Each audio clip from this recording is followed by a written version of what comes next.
Talvez a gente passe muito tempo para compreender a importância do próprio tempo. Quando a gente começa a perceber que existem esferas de análise, que a gente começa a compreender o território que a gente vive, a gente começa a procurar significados para aqueles motivos, né? Toda vez que a gente descobre uma situação, a gente vai lá e quer saber o motivo do porquê que a gente descobriu aquilo. Essa simbologia argumentativa que traz para a gente esse pensamento da onde eu estou e como eu estou, é uma condição natural do ser humano. É a partir dali que ele começa a entender por que ele veio e por que ele está, né? Ele veio por um determinado motivo de existência humana, claramente. Existe uma condição hereditária nessa formação de seus pais, sua família. E por que ele está, né? A partir do momento que ele se reencontra socialmente, ele vai começar a perceber que existe territorialidades que ele precisa avançar ou que ele precisa ultrapassar, né? Para que ele consiga chegar a um determinado ponto de sucessão ou então de promoção de existência. Mas por que desse questionamento? Primeiro porque a gente está num tempo onde tudo é Copa do Mundo, onde tudo é política e nada é sobre ver as fotos da minha família que eu tinha, que fazia tipo 6, 7 anos atrás, né? Eu fazia isso naturalmente. Tudo mudou porque a gente decidiu mudar, né? As coisas elas não mudam assim do dia para a noite, não nasce uma coisa nova assim do dia para a noite. Todo esse acontecimento, você pode ver alguma coisa assim nova assim de repente, mas não nasceu de repente. E essa formação de ver e de ter o território faz com que a gente mantenha essa memória cada vez mais viva, né? E por que desse motivo e essa preocupação de ter essa memória viva de um território? Eu acredito que, por exemplo, imagina você morando numa ilha e essa ilha ela vai lá, inunda e acaba. É importante que essa memória ela seja ativa e reativa, não só para as pessoas verem, né, sobre a história daquele lugar, mas para que as pessoas que tiveram familiares, tiveram vínculo dentro daquele espaço, se reencontrem, porque com o passar do tempo, essa discussão sobre o que, se você ainda lembra, quando a gente encontra um amigo, ele fala assim, ainda lembra daquilo? Beleza. Eu não lembro daquilo. E ele fica um pouco frustrado, né? Quando um amigo seu pergunta para você se você lembra de um momento que foi importante tanto para vocês dois, ou então que vocês vivenciaram junto, e você não consegue lembrar, ele fica um pouco frustrado. Mas para isso, Léo, tem um Facebook. Lá no Facebook, se você der uma olhada, essa nova geração que está vindo, né? Essa geração dos últimos 5 anos, em todas as redes sociais, eles trouxeram uma coisa nova, que foi o apagamento da própria memória. Eles têm essa autoridade de arquivar uma imagem, ou então arquivar um vídeo, ou então de apagar para sempre. Eles vão se alinhando de acordo com o momento e o tempo que eles estão. Eles não se preocupam, né, o porquê eles vieram, só como eles estão. No início desse vídeo eu questionei sobre isso. Por exemplo, vamos aqui citar um cantor de trap. Ele vai lá, vai lançar um CD ou de funk, ele apaga tudo que ele já postou ao longo de 10 anos para fazer esse lançamento. Segundo o marketing, é uma estrutura de marketing, né? Mas é claramente que a gente que estuda a memória tem, né, essa construção de que isso é uma condição da inteligência artificial para desconstruir a memória e para reestabelecer uma memória nova, né, feliz, de momentos sempre desejáveis, ou então aquilo que eu quero postar e que eu acho que as pessoas, que a menina, que o menino, que esse lance da pegação vai rolar a partir daquilo, né?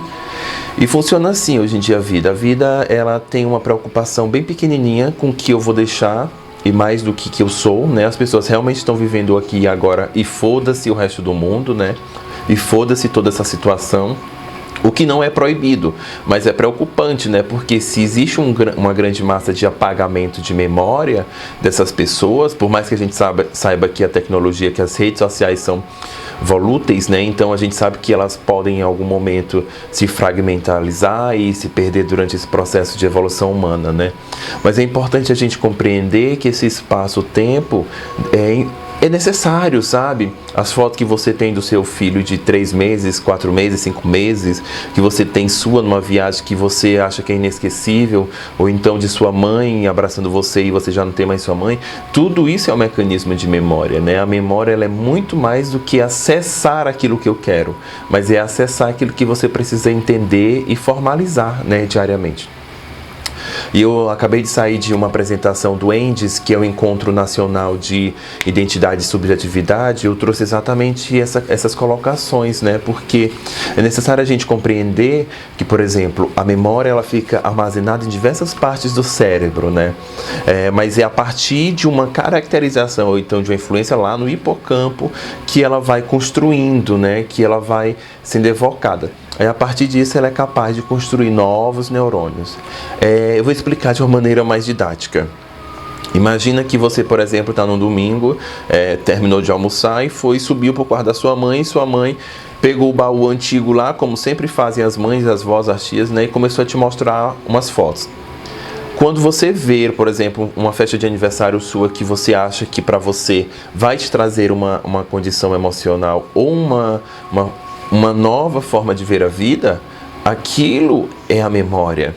A memória é a única condição humana que é capaz de resguardar princípios e que é capaz de reestruturar, às vezes, até um distúrbio social de uma pessoa, né? Por exemplo, um usuário de droga que está no seu ápice da drogadição, por exemplo, vamos botar aqui K2 e crack, né? Duas drogas bem pesadas assim que a maioria das periferias brasileiras estão consumindo e que estão destruindo vidas e memórias. Ele lá na sua drogadição máxima, ele esqueceu. O primeiro espaço cerebral que é esquecido é o do hipocampo. É o que constrói novos neurônios, né? Porque existe um esfacelamento, né? A partir da neurociência para discutir isso. Mas é essa construção que pode não só revitalizar vidas, mas reestruturar metodologias até da própria educação brasileira, por exemplo. Se você pegar vamos lá, o rapaz da drogadição, está muito drogado, já era pai, mas abandonou o pai, abandonou o filho, abandonou a esposa, abandonou todo mundo.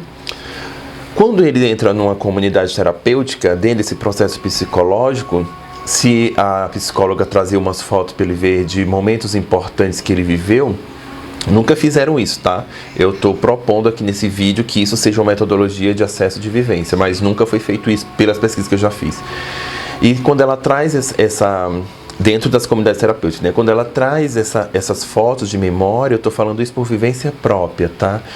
Meu irmão chegou a se internar numa comunidade dessa e eu, quando levava fotos, por exemplo, do filho dele que ele me pediu, então da esposa dele, ele automaticamente vivenciava uma nova estrutura de vida, né? Ele dizia que era o motivo dele estar ali, que era o motivo dele reconstruir esse espaço de sobrevivência social. Então, não é que vai salvar o mundo, saber o que você foi antes de ser o que você é hoje, mas pode te direcionar, sabe? Pode te dizer assim, olha, eu fui isso porque eu sou isso e porque eu quero ser isso.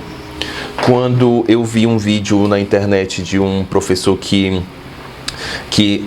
abriu a cápsula do tempo. Se você botar no Google assim, cápsula do tempo, professor, vídeo, YouTube, saiu na Globo. E aí, ele, depois de 10 anos, né, ele abriu as cartas, né, dos seus alunos. 10 anos atrás ele pediu para os seus alunos escrever e 10 anos depois ele abriu essas cartas. E daí, dentro daquele grupo de alunos, um tinha morrido, né? E ele marcou esse evento chamado Cápsula do Tempo, né? E a Cápsula do Tempo era o encontro com os alunos antigos, depois de 10 anos, e seus familiares. E lá ele mostrou imagens antigas, lá ele mostrou momentos que a turma viveu, trabalhos que foram feitos, né? E trouxe esse reavivamento, né, da memória. E a carta do menino que morreu, a mãe foi lá, né, saber se o menino tinha deixado uma carta na cápsula do tempo. E aquele menino não deixou uma carta na cápsula do tempo, né? Mas a única coisa que a mãe viu foi imagens dele brincando com a turma, imagens dele durante as festas da turma, né? E isso foi muito bonito, né, de ver, porque trouxe uma estrutura para aquela mãe, né? Tem um vídeo dela. Foi mostrado, né, na Rede Globo, está amplamente aí no Google, vocês podem ver, da mãe chorando bastante, né?